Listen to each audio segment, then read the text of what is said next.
So bless me and welcome on one of the newest members of Arkansas. He's former at Texas A&M and a former top 50 recruit, Jaxson Robinson. How you doing, man? Good, how are you? Pretty good. Well, take us how you're feeling because obviously this has been a lot of transition recently. The last time we talked, it was right after the announcement of Rudy Gobert and the whole COVID pandemic, and obviously lots of changed since that point. You reclassified, went to Texas A&M, but now you're at Arkansas, your new home. So how you feeling? I'm feeling great. It feels good to be here on campus with the guys, being able to work out, finally get back into a routine, and just try and get to work before the season starts to get ahead of everybody. Absolutely. Well, we're gonna get a little bit more into Arkansas to wrap this up, but it's kind of head back so fans can get to know you a little bit better. So obviously you're originally from Oklahoma, you grew up out there. What was it growing up out there?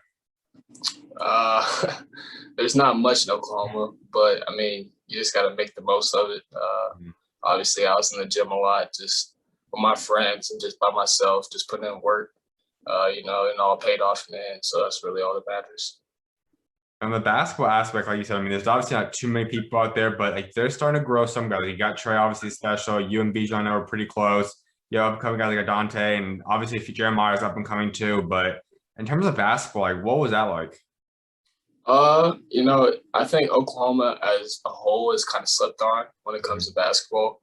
I think we have a lot of slept on talent, but I mean, everybody's starting to kind of get put on the map, and people are starting to recognize, the talent that we have, like Jeremiah, Delonte, Trey, me, Bijan, all those guys. So it's good to just be able to have everybody get recognized and get the recognition they deserve.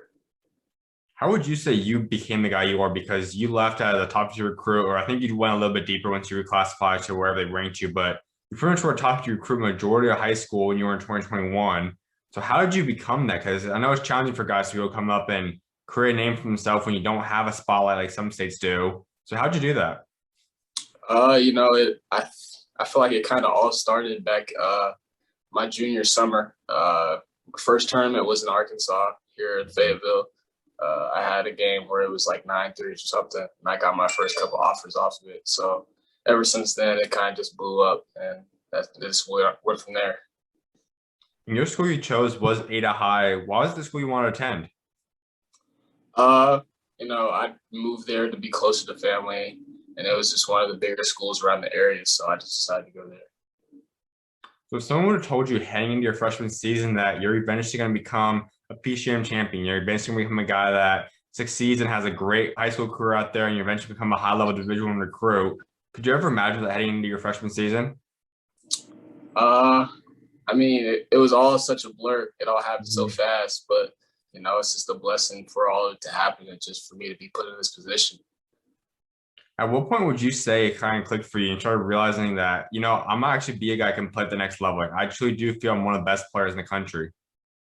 I'd say after that junior summer, I kind of realized that after playing some of the top talent that I was kind of up there, and it kind of gave me some confidence to be able to say that I can play with anybody.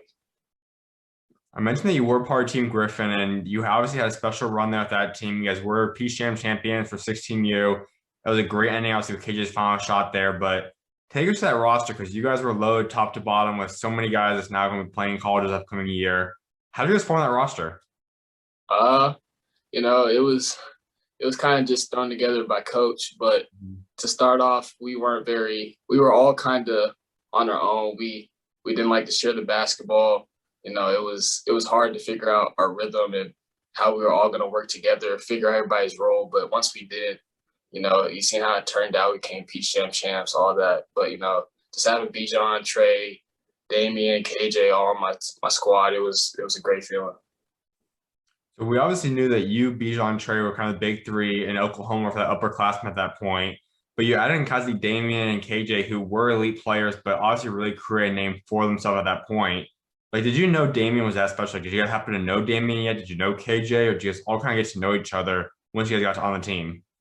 Yeah, I didn't hear about either one of them until Mhm. so coach had told us that they're going to be on the team because originally it was just supposed to be me, Bijan, and Trey, and so that's what everybody was talking about in Oklahoma. And then they said they were adding these two guys from Texas, and we were like, wait, Texas? But I mean, eventually we started to play with them, and it turned out great. So that's all that matters. At that point, Daimion, I'm not sure exactly where he was, but I know it wasn't nearly as high as he's at now. So did you expect him to be this special? Did you think Daimion was a guy that could become a top 10 player in the country? Did you think he was that level when you were playing with him? Oh yeah, 100%. Everybody on the team believed in him, and we all knew that he was special. It was just a matter of him getting out there because he was in a small town in Atlanta, Texas. Nobody Mhm. has heard of Atlanta, Texas. So just for him to be on the big stage and get to compete against the best players in the country, it was just good for him to get out there and just show his talent. You haven't been able to play with him now for about a year, but what is Kentucky in the beginning of Daimion? Uh, an athletic, big, long, very versatile, can shoot the three, rebounds, block shots. He does it all as a big man. Just a great teammate, great guy in general. Now, there's a pretty good chance you guys are going to be playing each other this upcoming season now. What's the game going to be like when you see one of your guys that you've gone to war with, you become really close friends with, but you have to go up against them in a game? What's that going to be like? It's gonna be fun, just being able to play against one of my good friends. But it's all about business when it gets out there on the court. So we'll just have to handle business when we get out there. But after, it's all jokes and fun and games. So Absolutely. Let's kind of go through your high school career because you, like I said, you have a great run. You started off 18-9 as a freshman. Take us to that first freshman year for you. um, my first year of high school, I didn't really. I played a little bit, but I didn't play a lot. Just kind of getting my feet wet, just figuring everything out. But after I figured everything out, it started to click together, and I started to work a little bit more and more every day, and I started to fall in love with the game even more. So it just kind of went from there.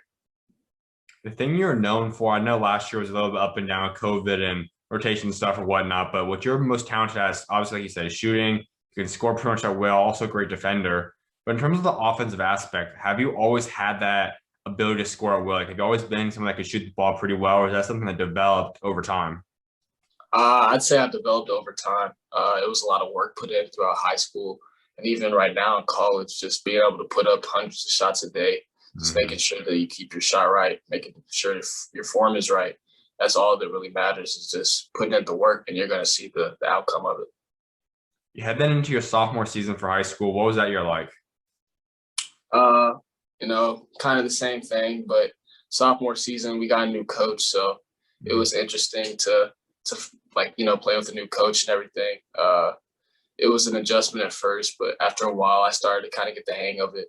I had to step into that leadership role, so that was big for me as a sophomore, and I feel like I got better for sure.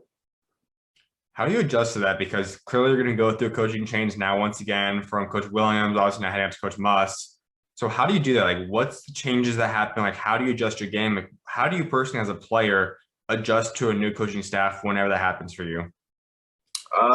Just kind of figuring out what's what around the program and just figuring out who's going to be there for you, just getting to know everybody, seeing how great everybody is, and just getting out there on the court because all it does is just take time. And once you guys kind of get together and figure everything out, it just works itself out. Let's head back to the PCM team because you guys head up there then and you guys go on a great run and I'm coming away PCM champions. Take us to that whole experience though. Obviously, that's the dream for anyone really. You want to go out there and win Peach Jam. You guys accomplished that in 16U, and that was an incredible final game too with the buzzer beater from KJ. But take us to that whole experience, that whole run to winning that championship. Uh, you know, uh, when we first got there, we won our first game. Second game, we lost, I think, on Mhm. an upset, and I think it was double elimination, obviously. So we got to redeem ourselves, and we had to play a tough MoCan team with Bryce Hopkins over at Kentucky and all those other guys. And they had beat us earlier that season, so that was kind of like a revenge game.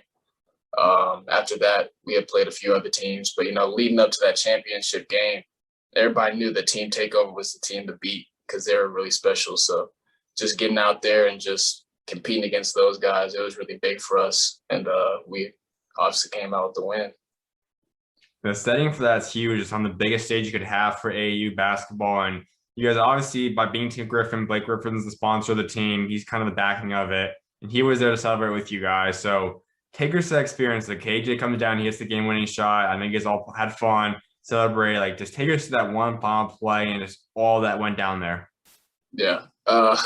It's funny because before in the huddle, the last play of the game, KJ looked at me and he told me, like, be ready to shoot the ball if I get to the basket. Mm-hmm. and he attacked downhill, and it was like I was ready for the ball, but he went up and shot it, and it went in, and everybody just went crazy, and it was just a great feeling, just knowing that we had just won the Peach Jam, something that we didn't think we could do to start out the year. So, it was just crazy just having those moments. So. How did you guys celebrate after? Like, what did you guys go somewhere to celebrate? Did you guys have to head back home right away? Like, how did you guys celebrate winning the championship? Uh, we didn't really do much. We hung out afterwards, but we had to go home. So after we got back, we all hung out together. So that was really it. No doubt. Well, let's head into that breakout season for you, because all of a sudden you turn around, you have a 21-6 win season, you have 15 points a game, you have 6 rebounds, 2.5 assists. You really break out and become that high level 4/5 star type recruit. So take us to that year. Like, what caused that breakdown? What allowed you to emerge as now one of the top players in the country? I'd just say experience. Just coming from my freshman year to my junior year, it was big. I kind of knew what the deal was with everything, so it was just more of an experience thing. Just being able to get out there and just know what's going on, be comfortable, just be able to score the basketball. So that was just a big thing. I've got to ask you on the other side of this, as we're going to talk about in a second, as we know, you go to Texas A&M, but the thing about you is that you obviously decided eventually to reclass up into 2020. So was that something that was always the plan? Like, did you always want to reclass up? Was that happening later on in the school year? Like, how did you handle that academically? Like, walk us through the whole reclass process. Uh, it didn't start out that way, but it kind of ended that way. I had seen that my credits were just about there. I just had like 2 or 3 classes I had to finish, so I just knocked them out. And I didn't feel like there was a reason for me to stay in high school when I could go to college and, get the same thing just at the college level, and just kind of experience everything, get ahead of my class so I could see what's going on. So that's what I decided to do. I know for a lot of top recruits, is the big prep route. We see constantly guys transferring, going different places to play a national schedule. Did that ever cross your mind? Did you ever consider going to a bigger school to play a national schedule in high school? I did. That was the big thing for me, figuring out if I wanted to go to a prep school or if I wanted to go to college. But at the end of the day, I was thinking that it'd just be better to just go to college if you have the chance to, rather than go to high school and kind of do the same thing. So I decided to leave and go to college. On the recruiting aspect of that, was there any drop-offs in schools? Like, you obviously had a high list of schools recruiting you. Did more schools become interested in you if you want to go 2020? Did some say, okay, we don't want you anymore, our class is already full? Like, how'd that work out in terms of schools recruiting you? It didn't really make a difference. For the most part, it was just a matter of if I was gonna, have a chance at getting some minutes or not. And it was more of just going in and just getting developed. So that was just the big thing, is just figure out who was wanting to just develop me and sit me out, or who wanted me to go out there and play eventually. Well, let's hop into that recruiting process. As I said, a countless amount of schools were offering you. You really got to choose from a huge selection of schools. Take that decision, like obviously narrowing it down to a final group of schools. Who really was in that mix for you, and why did you choose Texas A&M as your school? It really came down to Arkansas and Texas A&M. And I went on my visit to Texas A&M, and I thought it was a great fit for me. I felt like Coach Buzz and the staff were really what they're about. So I decided to take myself over there. Now, there was a big recruiting pitch too. I know with Manny obviously coming in as well, and that's when we did the interview with both you guys. So what was that like? If you obviously aren't going to be able to play with Manny, but how much of an appeal was that to you? Like, you guys being on a team up together, was that appealing to you guys? You just talk beforehand? Like, how'd that all come together? Yeah. Manny's just one of my best friends. So just getting to know him beforehand and figuring everything out, I just, it is kind of happened. I talked him into it, and so we decided to both go to college together. When you reclassed up, then obviously it's not really easy for any freshman to head into college and just play a freshman season. But you add in the pandemic aspect, you add in just being a freshman that reclassed up a year. Like, how did you get used to this and really get adjusted to the college season with all that's going on around you? Yeah. Most people, from the outside, they don't really understand it if you're not an athlete, but not having the whole summer to, develop before your whole freshman season, that makes a huge difference. So for most freshmen, it was really hard this year. And, it was a crazy year for everybody, but just kind of figured everything out on the fly and just trying to figure out how you could survive was the biggest thing. And so that's what I had to do. Obviously, as you know, God's got a plan for everything. And this probably wasn't the best year personally because of all the things that came on you guys out there. But obviously, you ended up at Arkansas now. But looking back at it, if you think COVID didn't have a factor and you're able to go out there and start working out in June like you're able to do this year, you're able to get with the team earlier on, you guys didn't have to miss an entire month of basketball this past year. Do you think things could have been a little bit different at Texas A&M? 100%. I think that pandemic played a big part in how everything worked out. But, it's just how God works sometimes. And, I'm just following what he has planned for me. You haven't got to have a full normal college season yet. So this past year, you're dealing with almost daily testing. You guys had to deal with everything else that came along with it.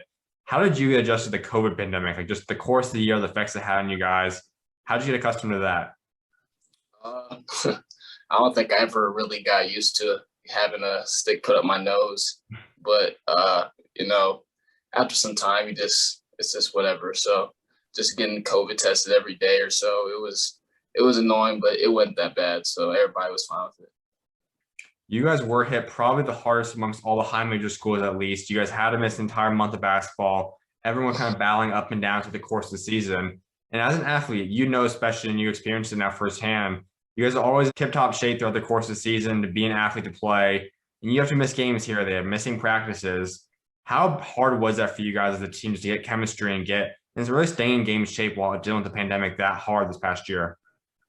I think the pandemic honestly brought us closer together because it was it was just us. There was nobody else because the pandemic as freshmen or anybody, we didn't get to go on campus, so it was kind of just us hanging around each other 24/7 all day. So we just kind of got used to each other and build bonds. So that was the biggest thing for us, was just sticking together and making sure that we all had each other's backs no matter what. You guys had quite a few veterans on the team this past year. Did any of them reach out to you and kind of help you out? Like, who would you say were maybe mentors if you had any? Uh, just Savion Flag, Quentin Jackson, all the seniors. All the seniors, really, they were all, good guys, and they had the experience. And they just, kind of let me know how they felt about my situation. It was just good hearing from people who have already gone through their whole college experience pretty much. So just hearing them out and hearing what they had to say and what they thought was pretty big for me. You experienced this throughout high school, your first couple of years of not playing too much, but you had that junior season of you being the star of a team. How did you get used to not playing as much, coming off the bench for majority of your games, not even playing in some of them, only starting 4 games? How did you deal with that this past year? It was hard just kind of sitting there and just watching my guys go out there to war and not be able to really play. But just kind of, taking the time to just watch and see how everything is going. So now that this year I'll be ready and have the experience and kind of had some time on the floor. So it'll be good for me to just have that experience. So now that's going to translate over to this year. I'll just have all that time to really just process it and figure out, like what I need to do for this upcoming season. Now, there are 2 games that you did get a bigger opportunity, one of which came against LSU. You played 18 minutes in that one, 5 points and 7 rebounds. Take us to that game. Like, how big of confidence boost was that for you to get some minutes finally and really play a pretty solid game? It was fun going out there and just kind of playing. Coach kind of just threw me out there, and I was just getting rebounds and playing solid defense. And so he just kind of kept me out there, and I just kept going. So just playing against some of the best talent in the country, it was just, I can do it. That's really what I thought after that game. So that was a big confidence booster. I just felt like not very many people get the opportunity to play at this level. And when you do and you get out there, it's important that you make the most of it. And that's what I did. Your other big game was a start against Auburn. Clearly, that was a top team once again. You had 6 points in that game, but just to get that start for yourself, what was that like, and how did coach tell you that you're starting that night? He just told me to just go out there and just try and be comfortable. Don't try and put any pressure on myself. Just play my game. Don't do anything that I wouldn't do. And, I just try to listen to what he said. Was that shocking to you? Because I know the rotations were kind of weird all season with the pandemic issues or whatnot, but was that kind of shocking to you to all of a sudden go from not playing too much and then all of a sudden you get to start some games? Yeah, I didn't really understand that much myself, but I know it was my coach, so I just had to listen to what he had to say and just go with it. Now, there was another player on that team that just decided to transfer to TCU, and that's Emmanuel Miller, who I think is a super special player. What was it like playing with him for a year? Uh, it was fun. As soon as I touched on campus, he kind of showed me around, took me under his wing. So it was good to have somebody that I could kind of look up to and like just watch when it comes to just how he works as a college athlete after having his first year here. And so I kind of just took some things out of what he had told me. And, it just all kind of worked out for both of us. He's now heading out to TCU in the Big 12. What are they going to be getting in Emmanuel Miller? Uh, a hardworking kid that just loves to go out and just play the game. Very physical, can get to the basket, can score. So, I mean, they're getting a great player and a great person. That's really all that matters. No doubt. Well, let's head into this upcoming transfer portal process for you because the season comes to a close. You put your name in that portal, and obviously you decide to ultimately come down to Arkansas is where you're heading now. So walk us through this process, though. Obviously, I can imagine a lot of schools reached out to you. Who are some of the biggest offers that you were getting? Who else were you heavily talking to besides Arkansas? When I first hit the portal, I first put my name in, my phone blew up, and it was hard for me to, kind of figure everything out. But after a few days or a week or so, I kind of settled it down to a few schools that I was wanting because I didn't want to, lead anybody on. But I'd say the top schools that I was thinking about were Oregon, Penn State, and Arkansas. So I was just trying to figure out what the best spot was for me. You said earlier that Arkansas was really your second option compared to Texas A&M originally. Did that prior relationship with Coach Muss and that staff help in any way in this recruiting process? It definitely did. Just knowing what goes on here and already having a feel for how they operate. I didn't really have that same feeling about Oregon or Penn State. I kind of just would have went not knowing what was going on. Mm-hmm. So just having the opportunity to go somewhere where I already know what the deal is, it was kind of important for me to pick here. You're a unique addition because I think Coach Muss has kind of got the name now where he's one of the best recruiters in terms of transfer portal and even high school guys too right now. But how big was that for you? And like, how excited you kind of get in here? Like, what was Coach Muss's pitch to you and how did he ultimately land you? Just being ready to work, put in the work, be a great teammate. That's really all he preaches. That's the big thing for him. And I mean, that's what all I want from a coach is just to tell me the right things. And Coach Muss did that. So that's where I landed. He is an energetic coach, as I know you've already experienced both from the past process and now being coached by him a little bit so far. But just take us through him. Like you guys could have talked to him on the phone. You're hanging out around him now. What's Coach Muss's energy like? What's it like just being around him? Oh, he's a cool guy. Cares for his players. Just checks up on everybody. He's not just a coach on the court, but he'll also see how you're doing when we're in the locker room or when you see him around the hallway in his office. So, he's just a good guy and he's also a great coach. So he's put together a lot of transfers too. As I mentioned, you have Stanley coming in, you got Chance coming in through obviously deciding to commit from 2021 class. You got Adise, you have Chris, Kamani redshirt last year, he's out there. How special are all these transfers coming in and how are they looking so far from the beginning, early stages of these practices? This team is we're going to be really good. We have a lot of talent. We have talent in all positions, so that's a good thing. We have everything that we need. The biggest thing for us right now is just figuring out what our role is individually, and just kind of figuring out how to share the basketball. That's been the biggest thing in practice, and what Coach Muss has been preaching is just kind of figuring out everybody's role and how we're going to operate. And it's good getting that feel for it right now instead of right before the season. So we'll have everybody beat once the season does start. Like you said, you guys are still trying to figure out who and what every role is going to be on this team. But you specifically, like, what are you going to bring to Arkansas? What do you think you can bring to this team, not just this year, but in years in the future? Just being able to put the ball in the hole and playing defense, rebounding, whatever coach needs me to do really is what I'll be able to do. Now, you haven't had too many practices yet, but from seeing all the guys on this roster, has there been anyone that's been kind of shocking to you? Like, has there been anyone that kind of is coming out and you were like, wow, he's really going to have a breakout year this year? Everybody really. I mean, I feel like everybody is developing and getting better. I mean, you'll go in the gym at any time during the day and you'll see somebody in there working. That's what Coach Much kind of preaches is being able to put in the work outside the time when we have practice, just kind of getting your individual workouts in. So, I mean, Jay Will, Devo, all those guys, Stanley, Chris, I mean, everybody's going to have a breakout season, I feel like. We talked about your offensive game and your ability to score earlier. And another part about you I don't think too many people talk about is your defensive aspect. You can also be a guy that can lock up guys. You have good length. You have a great size for a defender. How have you developed into the defensive player you are now? I just feel like it takes experience, just playing against different guys that, can do different things. It just gives you the opportunity to get a feel for what it's really like to play against the best competition there is right now. So, I mean, it's good to know that I can definitely play defense at this level, though. You've worn quite a few different jersey numbers throughout your career so far. I know you're now going to be rocking out with number 14. What went into that? Like, why is 14 the number you chose? I don't really know. It just kind of happened. I wanted 4, but somebody else has it, so I just had to figure out a different number.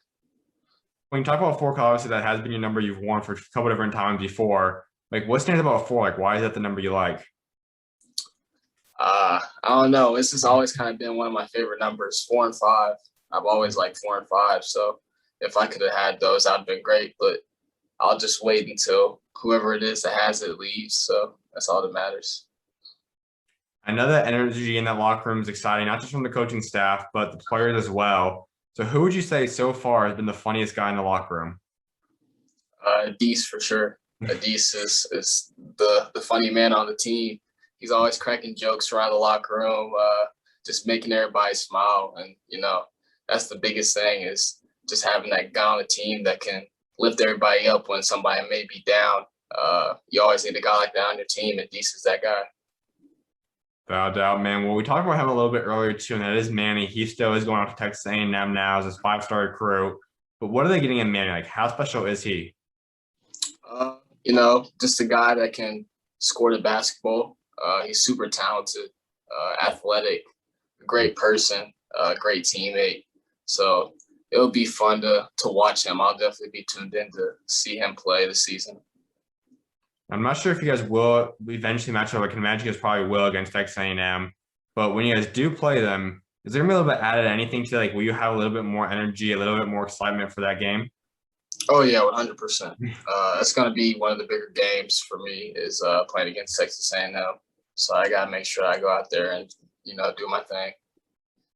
We talk about Kentucky, you're going to go against Daimion. You're talking about A&M, obviously not just going against your former team, but also you're going to go against Guy Manny, who's your close friend too. Which one of those 2 games are you more excited for?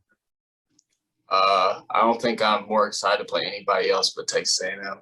I feel like that's a game where I got a lot to prove, not only to myself, but to the people that I was playing with last season. I feel like I deserve more than what happened. So we'll see what happens.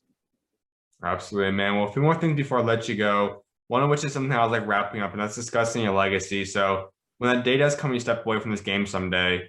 What do you want to be remembered for what you achieved both on and off the court? The biggest thing for me is just bringing the best out of myself.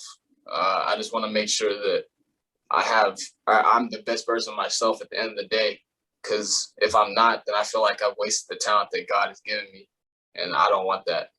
So. And it leads me right in talking about faith. I know you are a believer, as we've mentioned a few different times now. How has God helped get you to the point you're at today? He's just helped me through my whole process. Just, kind of my comfort. Just led me through everything that's happened so far. Sometimes it may not make sense, but at the end of the day, you just have to trust him and trust what he does. So. All right, I can imagine obviously probably growing up in a Christian house, like you're kind of just giving it to a sense. But when would you say you started believing in God personally? Like you really had that own one-on-one relationship with Him? I would say after my sixth grade year, I got baptized, and that's kind of when I realized that like God was an important piece of my life, and that I wanted Him to be an important piece of my life. I know it can be hard too. I know you obviously talk about God quite a bit throughout social media, but it can be hard to spread God's light. Like you still have a pressure of being kind of performing at a high level for basketball. And obviously, just not all people in the world are believers. So, how have you learned to still spread your faith and be vocal about your faith, even though sometimes it might not be the easiest thing to do at your stage? I mean, you can't really worry about what other people think. You just kind of have to go out there and just spread the word. I mean, you never know. You may touch somebody, just one person out of 50 people, but all that matters, you touch that one person. So that's just the biggest thing for me, is just making sure that I can just spread God to anybody that who wants to hear it. That's the biggest thing. And when would you say God's shown up in your life the biggest? Like, has there been a certain time span or even one moment specifically that you've seen God really work in your life? I mean, there's been plenty of times. Sometimes, like I said, you don't always know why He does what He does, but you just kind of have to just trust it and just thank Him. Couldn't agree more, man. Well, my final thing for you, give Arkansas fans your three biggest goals you have set for your Arkansas career. Win a championship. I'd probably say SEC Player of the Year, and I don't know. Those are probably the biggest two. I mean, those are the goals that I'm aiming for. So we'll see if it works out. Absolutely, man. Well, congratulations on the big move once again, man. I'm excited to see what God you got next for you and appreciate you taking time to come on today. Appreciate it. Of course, man. You're welcome on, man. God bless. God bless you.